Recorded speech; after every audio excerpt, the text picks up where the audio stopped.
देश की राजधानी दिल्ली अब अंडरवर्ल्ड का सॉफ्ट टारगेट बनता जा रहा है। कभी भी कहीं भी कारोबारियों की फोन की घंटी बजती है और उधर से आवाज आती है, जी हाँ, मैं लॉरेंस बिश्नोई गैंग से बोल रहा हूँ।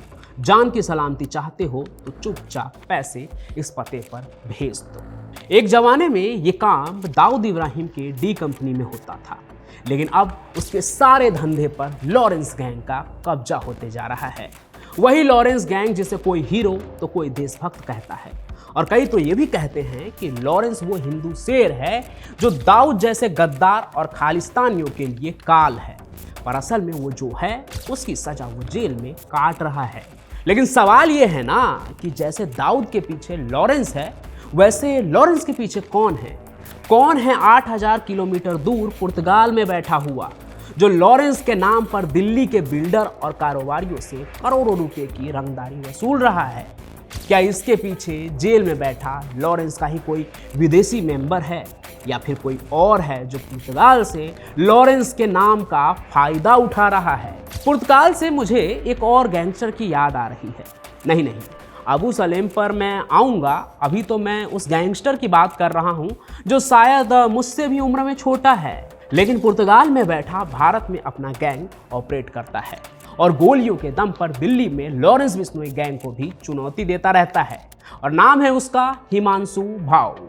तो क्या लॉरेंस बिश्नोई का नाम लेकर हिमांशु भाऊ का गैंग दिल्ली गाजियाबाद के कारोबारियों को धमका रहा है, या फिर कहानी कुछ और ही है? वो इसलिए क्योंकि इन दोनों की ही एक खासियत है, एक ट्रेडमार्क है, या फिर कहते हैं ना कि कांड करने का एक सिग्नेचर स्टाइल है कि वो कांड जो भी करे अपनी छाप छोड़ जाते हैं, अपनी धाक छोड़ जाते हैं। जैसे लॉरेंस बिश्नोई अपने कांड के बाद फेसबुक पर आकर, उसका कोई भी मेंबर फेसबुक पर आकर उसकी जिम्मेदारी ले लेता है, वैसे ही बिश्नोई गैंग की तरह बराबरी करते हुए हिमांशु के गैंग वाले भी हर जगह कांड करने के बाद एक चिट्ठी छोड़ जाते हैं जिसमें लिखा होता है भाऊ गैंग सिंस 2020। लेकिन आज गाजियाबाद के जिस कारोबारी की मैं बात कर रहा हूं, उन्हें करोड़ों रुपए के प्रोटेक्शन मनी के लिए कॉल तो आया और लॉरेंस का नाम भी लिया गया, पर इस रंगदारी वाले कांड के पीछे किसी का कोई निशान नहीं छूटा। ना तो किसी ने फेसबुक पर आकर जिम्मेदारी ली और ना ही किसी की चिट्ठी मिली। तो फिर वो कौन है जो लॉरेंस के नाम पर ये काम कर रहा है कि कांड कर रहा है? अब ये समझने के लिए चलिए एक बार मैं आपको उस पूरे घटने के बारे में भी बता देता हूँ। तो मीडिया में चल रहे पुलिस रिपोर्ट्स के मुताबिक 22 अगस्त से 22 सितंबर तक दिल्ली एनसीआर में 8 कारोबारियों को लॉरेंस सिंडिकेट ने कॉल किए और उनसे 2 करोड़ से लेकर 10 करोड़ रुपए तक की प्रोटेक्शन मनी की भी डिमांड की गई थी, और अगर पैसे नहीं मिले तो फैमिली और बिजनेस को ख़त्म करने की धमकी वगैरह वगैरह, जो इन गुंडों का चलता ही रहता है, इनका यही प्रोसेस होता है। हालांकि ऐसा नहीं है कि ये सिलसिला बस अगस्त से लेकर सितंबर तक ही चला, अभी भी जारी है। कॉल्स आते रहते हैं, पैसे वाले अमीर लोगों को ये गैंगस्टर जो है वो धमकाते रहते हैं, प्रोटेक्शन के नाम पर एक्सटॉर्शन मनी डिमांड ये करते ही रहते हैं। इसी में से एक मामला गाजियाबाद के शालीमार गार्डन इलाके के दयानंद पार्क एक्सटेंशन 1 के रहने वाले सुधीर मलिक का है। उन्हें व्हाट्सएप पर एक धमकी भरा कॉल आया था जिसमें फ़ोन करने वाले ने खुद को लॉरेंस बिश्नोई ग्रुप का मेंबर बताया और 2 करोड़ रुपए की रंगदारी की डिमांड की प्रोटेक्शन मनी के नाम पर, जो दाऊद के ज़माने से ही चला आ रहा है। प्रोटेक्शन मनी मतलब अगर तुमने मुझे पैसा दे दिया तो बाकी सब से तुम्हें मैं बचा के रखूँगा, कोई कुछ नहीं करेगा। कहते हैं इस पर कारोबारी जिससे पैसों की डिमांड की गई, उसने कॉल करने वाले को अपनी हालत भी बताई कि उसका धंधा इतना भी बड़ा नहीं है कि उसे करोड़ों रुपए वो यूं ही दे दे। लेकिन धमकी देने वाले ने उसकी एक नहीं सुनी, और क्या कहा वो भी सुनिए। उसने कहा कि मिलकर चलेगा तो फायदे में रहेगा, और इतना कहते ही वो फ़ोन काट देता है। इस तरह की धमकी मिलने के बाद 2 ही रास्ते होते हैं। पहला, पैसे देकर मामला खत्म किया जाए, या फिर पुलिस में इनकी शिकायत की जाए। गाजियाबाद के इस कारोबारी ने क्या किया, पुलिस से मदद मांग ली और पुलिस वाले जांच में जुट गए कि आखिर कौन है इसके पीछे।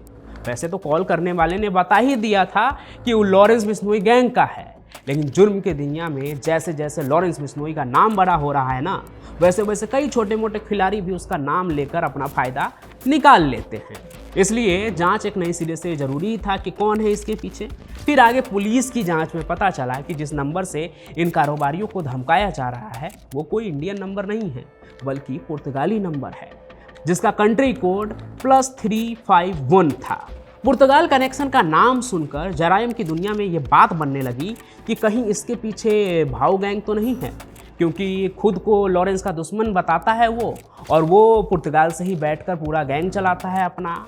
भाऊ लॉरेंस के इलाके में कहीं घुस तो नहीं रहा है, कहीं उसके इलाके में घुसकर उसके धंधा पे तो कब्जा नहीं कर रहा है, ऐसी बातें चलने लगी।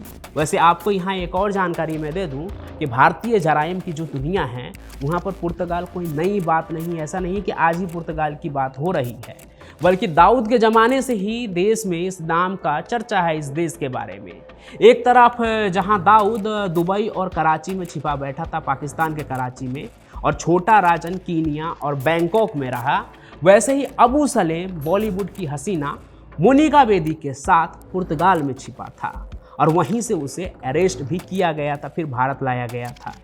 आज की तारीख की बात करें तो भाऊ गैंग वहाँ पे आज की कहानी में भी मैं कई बार बता चुका हूँ, वहीं से बैठकर वो दिल्ली के द्वारका जैसे इलाकों में अपना कांड करवाता है, शूट आउट को अंजाम दिलवाता है, दर्जनों राउंड फायरिंग करवाता है। वैसे इन कारोबारियों को कॉल करने के मामले में जिसका नाम सामने आता है वो नाम है रोहित गोदारा। शुरुआती जांच में इसका ही नाम सामने निकल कर आ रहा है, और ये रोहित गोदारा कौन है उसकी डिटेल स्टोरी तो मैं आपको सुना ही चुका हूँ चैनल पर अपने पुरानी कहानियों में, कि वो लॉरेंस गैंग का वो किलिंग मशीन है जो हर कत्ल के बाद सामने आता है। लेकिन इस बार सवाल ये है ना कि इन कॉल से जुड़े मामले के बाद भी वो सामने क्यों नहीं आया, ये कहते हुए कि ये उसका कांड है। और इसके बारे में तो ये खबर चल रही थी कि ये यूएसए में है कहीं छिपा हुआ, फिर पुर्तगाल के नंबर से कॉल कैसे।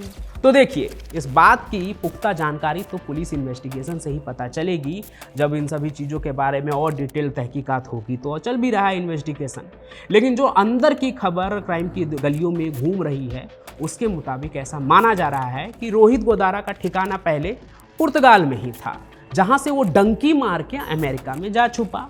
डंकी मतलब गलत तरीके से वो यूएस में घुसा था, वहीं से देश की राजधानी दिल्ली और उससे सटे इलाकों में अपने जुर्म का आतंक फैला रहा है।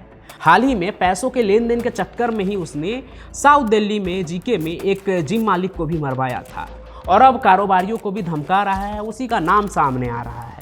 कहा तो ये भी जा रहा है कि ये गैंगस्टर टेक्नोलॉजी का इस्तेमाल करके भी पुलिस को गुमराह करते हैं, होते कहीं भी है किसी और देश में, लेकिन वीपीएन के जरिए अपना लोकेशन किसी और जगह की दिखाते हैं, कंट्री कोड भी कुछ और दिखा देते हैं जो वो चुन लेते हैं टेक्नोलॉजी की मदद से। कुछ ऐसे ही हथकंडे को इस्तेमाल करके ये तमाम गैंग वाले इंटरनेशनल लेवल पर गैंग ऑपरेट कर रहे हैं। कोई यूएसए बैठा है, कोई कनाडा बैठा है, कोई पुर्तगाल बैठा है, और कांड कहाँ करवा रहा है? भारत में, देश की राजधानी दिल्ली में और दिल्ली से सटे इलाकों में। और ये तो कुछ भी नहीं है, इन लोगों ने हाजी मस्तान और करीम लाला की तरह कहते हैं कि अपना इलाका भी बांट लिया है देश की राजधानी दिल्ली में। सभी गैंग वालों का अपना इलाका है जहां के कारोबारियों पर सिर्फ उनका ही हक है। हक कैसा? उन्हें धमकाने का, उनसे एक्सटॉर्शन मनी लेने का, उनसे प्रोटेक्शन मनी लेने का। और यही वसूली का खेल इनका कुछ ऐसा ही चल रहा है अपने अपने इलाकों में। लेकिन किस डॉन और गैंगस्टर का कौन सा इलाका है, वो अगर आप मेरी कहानियों को ध्यान से सुनते होंगे चैनल पे तो समझ आ ही गया होगा कि कौन कहाँ पे ऑपरेट करता है।